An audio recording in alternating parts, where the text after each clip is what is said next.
Some of you have heard this story before, so I apologise. I'd lit a candle, I had the window open, I had the curtains drawn, I was trying to get that really spiritual feeling. It was a nice summer night in Melbourne, as summer as it can get in Melbourne, and I was sitting there thinking, this is it, this is the night. I'd been, investigating all the spiritual proofs, all the scientific proofs about the fact that the mountains are the pegs, about, how the embryo develops inside, the woman, all these amazing proofs, but I still needed that little push. It's like I was on the edge of a cliff, I was ready to jump, I just needed a push. So I was sitting there, it was very quiet. I was reading Quran, and I stopped.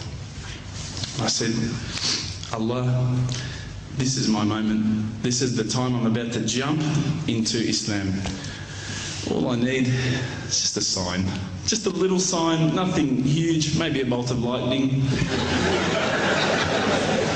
Maybe half the house could fall down or something, just small. Small for you, man. You created the earth, come on. So I sat there.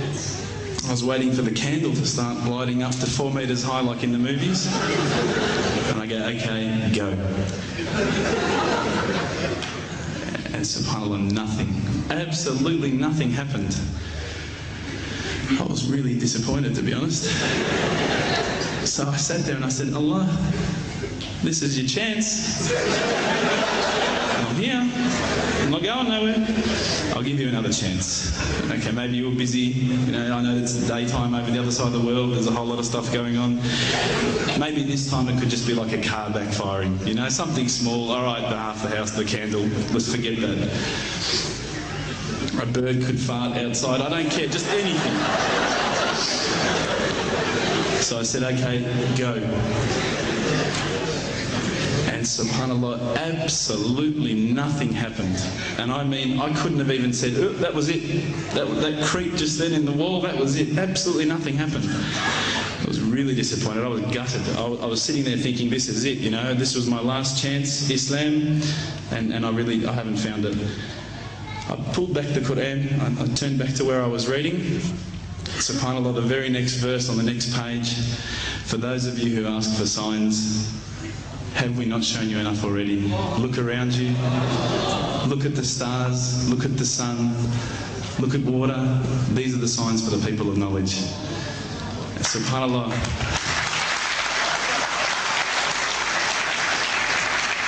I threw the doona over my head and I pretended I was asleep. I was that scared because I couldn't believe how arrogant I'd been to want my own specific sign when all the signs had been there for me all along. The fact that we have this world, the fact that there is this creation, these are the signs for all of us.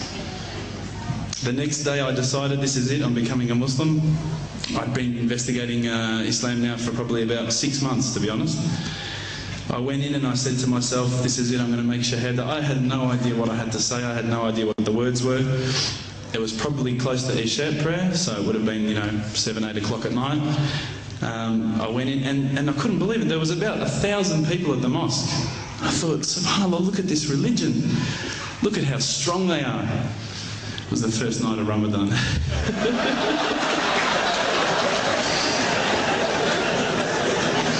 Ramadan Muslims. So I sat there and I was very nervous, I must admit. I got up and this person's going to me, you got to say these words, bro, Ashhadu. I'm going, what? Ash what?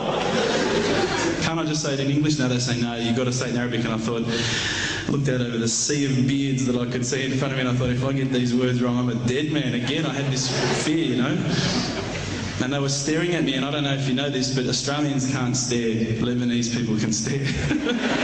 So I was sitting there, I was very scared.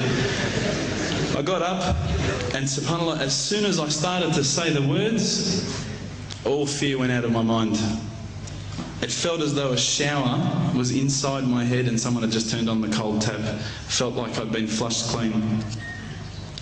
I said the words, and I wasn't expecting so many brothers to come up and yell, Takbir, Allahu Akbar, and start kissing me and hugging me. Now, I'd never been kissed by that many men in my life. But it was a beautiful day, I must admit. And that day was the day that I had more brothers than I could ever imagine, more sisters as well.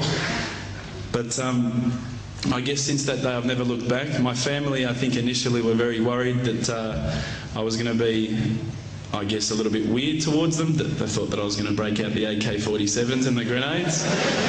But they realised, I think, soon that this religion was actually making me a better person. Prior to Islam, you're not going to believe it, I had a mohawk. I did. I had, I'm not going to show you any photos. I had army greens, I had the Metallica t-shirt, I had the cherry docs. I was shocking, right? I thought I looked great, but I looked terrible. And alhamdulillah, ever since then I look as good as I do now. No, don't laugh, please.